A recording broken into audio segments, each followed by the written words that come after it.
شوکت یوسف زئی صاحب، اب یہ پروٹیسٹ آپ کرنے جا رہے ہیں، یوم سیاہ منانے جا رہے ہیں، ٹائمنگ اس کی بڑی امپورٹنٹ ہے، ترمیم ہو گئی، ساری چیزیں ہو گئیں، یہ وقت کا چناؤ جو ہے وہ اب کیوں ہوا؟ آپ کو لگ رہا ہے کہ کوئی مومنٹم بن رہا ہے اس حوالے سے؟ بسم اللہ الرحمن الرحیم، بہت شکریہ۔ دیکھیں، آپ کو پتہ ہے کہ ہمارا جو اپوزیشن لیڈر ہیں سینیٹ کے اندر اور قومی اسمبلی کے اندر جن کو نامزد کیا گیا ہے، آئین تحفظ پاکستان کو ریپرزینٹ بھی کرتے ہیں، لیڈ بھی کرتے ہیں، تو یہ ان کی طرف سے یہ فیصلہ ہوا ہے اور اسی پلیٹ فارم پہ پورے پاکستان کے اندر یوم احتجاج ہوگا انشاءاللہ جمعے کو۔ لیکن اصل چیز یہ کہ میرے بھائی نے بات تو کی کہ ہم نے یہ ترامیم لے کر آئے، مجھے ایک آرٹیکل بتا دیں کہ اس میں عوام کو کیا فائدہ ہوا ہے؟ کوئی چینی سستی ہوئی ہے، کوئی آٹا سستا ہوا ہے، کوئی وہ کہہ رہے ہیں 243 یہ بتائیں عوام جسٹ ٹو نیم دنوں میں عوام کا فائدہ کیا 243 میں کیا ہے؟ آپ مجھے بتائیں کہ اگر آپ نے صدر مملکت کو استثناء دے دیا تو اس سے عوام کو کوئی فائدہ ہوا ہے؟ نہیں، آپ شوکت یوسف زئی صاحب یہ بتائیے، سوری آپ کی بات مکمل کر لیجیے، آئی اپولوجائز۔ دیکھیں، پہلی بات تو یہ ہے کہ پوری دنیا کے اندر جو ہمارا انصاف کا نظام ہے وہ کون سے نمبر پہ ہے؟ وہ تو نیچے لیول پہ آ گیا۔ ہم پوری دنیا کے اندر چند ایک ممالک سے، وہ آپ کے دور میں بھی ایسا ہی تھا شوکت بھائی، ایسا ہی تھا۔ جی ٹھیک ہے، میں مانتا ہوں، لیکن اس میں بہتری آنی چاہیے تھی نا۔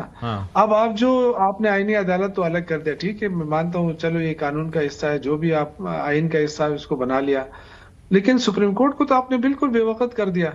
پھر آپ جو آئینی عدالت ہے اس کے جو ججز کی تقرری آپ کر رہے ہیں وہ آپ کون سے میرٹ کے اوپر کر رہے ہیں؟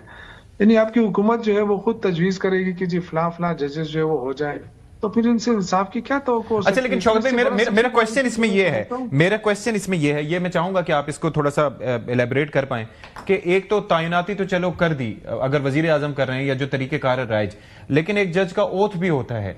کیا تعیناتی کے بعد وہ اوتھ اتنا کارگر نہیں ہوتا کہ جج جو ہے وہ اس اوتھ کے تحت چلے؟ آپ یہ کہنا چاہ رہے ہیں؟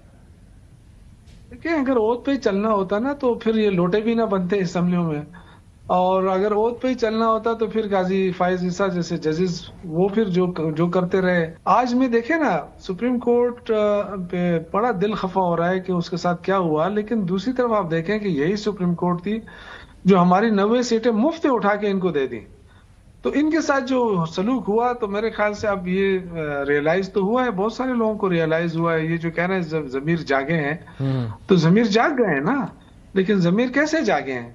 یہ جو کہتے ہیں کہ جی نواز شریف جو ہے وہ اس طرح دیکھیں، مکافات عمل کیا ہے؟ مکافات عمل تو یہ ہے کہ نواز شریف کو تو لایا اس لیے گیا تھا کہ وہ جی آپ کو پرائم منسٹر بنائیں گے، یہاں لا کر اس کو اس طرح بے یار و مددگار چھوڑ کے شہباز شریف کو بنا دیا گیا۔ نہیں، لیکن آپ لوگ اس پہ یہ بھی کہتے تھے، باہر چلے گئے، آپ لوگ بھی اس پہ کہتے تھے کہ وہ تو اسمبلی میں بھی نہیں آئیں گے، وہ تو ووٹ بھی نہیں دیں گے، ٹھیک ہے۔ مگر اب وہاں پر آپ نے اپنی ذمہ داری سے شوکت صاحب مجھے یہ بتائیے کہ اب یہ جو پی ٹی آئی نے یوم سیاہ منانے کا فیصلہ کیا ہے اور آگے مجھے لگتا ہے کیونکہ تحریک کی طرف بھی جائیں گے، احتجاج بھی کریں گے تحریک تحفظ آئین کے تحت، اس کے اندر آپ کو یہ لگتا ہے کہ اب چونکہ جو امپریشن یہ جا رہا ہے کہ چونکہ کچھ جج صاحبان مستعفی بھی ہوئے ہیں، وکلاء کا بھی کچھ موڈ بن رہا ہے اس حوالے سے، تو آپ لوگ بھی اس چیز کو مومنٹم دینا چاہ رہے ہیں، کیا یہ بات ہے ذہن میں آپ کے؟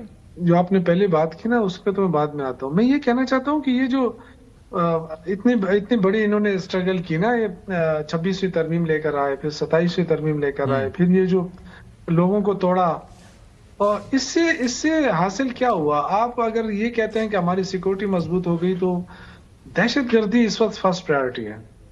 دہشت گردی کے خاتمے کے لیے ہم آپ کو تجاویز بھی دے رہے ہیں، پورے تمام سیاسی جماعتوں کی اے پی سی بھی ہو گئی، ان جماعت کے لوگ بھی وہاں بیٹھے تھے، opposition leader P M L N سے تعلق ہے ان کا، ڈاکٹر عباد اللہ، اسی طرح اور جو لوگ ہیں ایم پی سے ہیں، پیپلز پارٹی سے ہیں، گورنر پیپلز پارٹی سے ہیں، یہ سارے لوگ موجود تھے۔ انہوں نے ایک اے پی سی میں اعلامیہ جاری کیا، وہ اعلامیہ اس کا حل دیا ہے کہ ہمارے جو خیبر پختونخوا کے اندر دہشت گردی ہے اس کا حل یہ ہے۔ اب مجھے بتائیں کہ اس کو چھوڑ کر یہ کہہ رہے ہیں کہ نہیں ہم جو اسلام آباد میں بیٹھ کے حل دیں گے، یعنی اسلام آباد میں تو نہیں ہونا چاہیے نا، تو یہ فرنٹ لائن صوبہ ہے خیبر پختونخوا، اس لیے ہم زیادہ زور دے رہے ہیں کہ اس کو محفوظ بنائیں، اس کے جو بارڈرز ہیں اس کو محفوظ بنائیں، اور جو دہشت گردی کے خاتمے کے لیے آپ جو اقدامات اٹھا رہے ہیں وہ ہم سے مل بیٹھ کر اس کا سجیشن اور اس کے حل کی طرف جائیں. لیکن یہ کر رہے ہیں سیاست. یہ ابھی تک اس سیاست سے نکلے نہیں ہیں.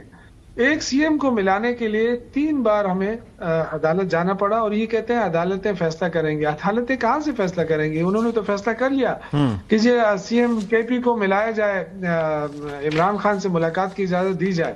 ایک بیوروکریٹ جو کہ وہاں پہ اڈیالہ جیل میں بیٹھا ہوا ہے اور وہ کہہ رہا ہے کہ نہیں, میں نہیں مانتا. اچھا, میں آپ کے سی ایم کی ملاقات یا ان کے بیانات سے متعلق بھی آپ سے بات کروں گا. میرے سوال پہ اگر آپ آ جائیں کہ احتجاج کا وقت کیوں, تاکہ ہم ڈسکشن کو اس سائڈ پہ شیپ کریں, پھر آپ کے سوال پہ بھی میں آؤں گا. یہ تو دیکھیں, احتجاج تو ظاہر ہے, دیکھیں نا جب timing, because you guys think کہ اب ججز بھی اس پہ مستعفی ہو رہے ہیں, وکلا کا بھی کچھ موڈ بن رہا ہے, تو ہم بھی چلو شریک ہو جائیں اس میں. دیکھیں میری بات سنیں, یہ جب ظاہر ہے اتنی بڑی ترامیم یہ لے کر آئے ہیں جس سے یہ کہہ رہے ہیں کہ ملک کو فائدہ ہے, تو ملک کو تو فائدہ نہیں ہوا نا. جو ضمیر والے لوگ ہیں نا وہ تو کبھی بھی اس چیز کو برداشت نہیں کریں گے. ایک جج کی بات ہی نہیں مانی جا رہی ہے, اس پہ ان کے فیصلوں پہ عمل درآمد ہی نہیں ہو رہا ہے. یہ کہتے ہیں کہ جی اسٹینڈنگ کمیٹیز اور اس میں یہ آ کے بیٹھتے نہیں ہیں, وہ بات نہیں کرتے. بھائی پورے پارلیمنٹ کی کوئی وقت نہیں رہی ہے تو اب اسٹینڈنگ کمیٹی کی کیا وقت رہے گی؟ ہم تو دیکھیں نا وہاں پہ جو بحث ہوتی ہے اس بحث پہ کون یقین کرتا ہے؟ کوئی عمل درآمد ہو رہا ہے اس پہ؟ کتنی تجاویز دی گئی؟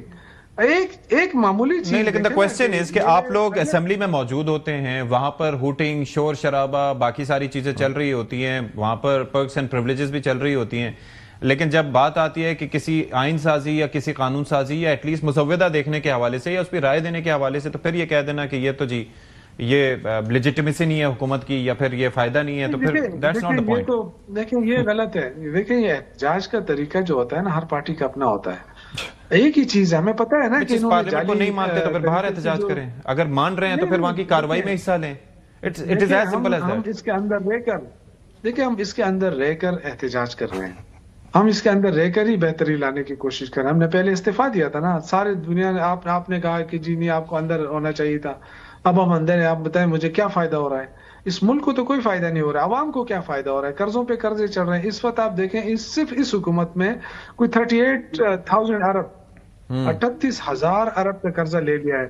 تو اس کے بعد مجھے بتائیں کہ انہوں نے عوام کو 1 روپے کا فائدہ تو دیا نہیں ہے. ابھی پھر جو ہے نا سونا بھی مہنگا ہو رہا ہے, اس کے ساتھ ساتھ پیٹرول بھی مہنگا ہو رہا ہے, وہ تو کبھی مہنگا کبھی سستا سونے کا تو چل رہا ہے. ٹھیک ہے, let me ask this question. عوام کے لیے کچھ ہے نہیں ان کے پاس. پوچھتا ہوں میں ان کے پاس کیا ہے. بلال صاحب خزانہ سے بھی تعلق رکھتے ہیں نا, تو ان سے پوچھیں گے کہ کیا ہے ان کے پاس. کہا کہ عمران خان جو ہے نا مہنگائی لے آ رہا ہے, تو وہاں تو 150 روپے پیٹرول تھا, آج 270 روپے پیٹرول ہے.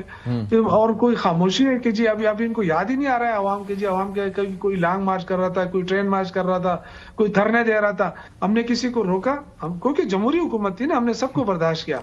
یہاں تو دیکھیں نا, اب آئین کے لیے ہم احتجاج کر رہے ہیں, یہ پھر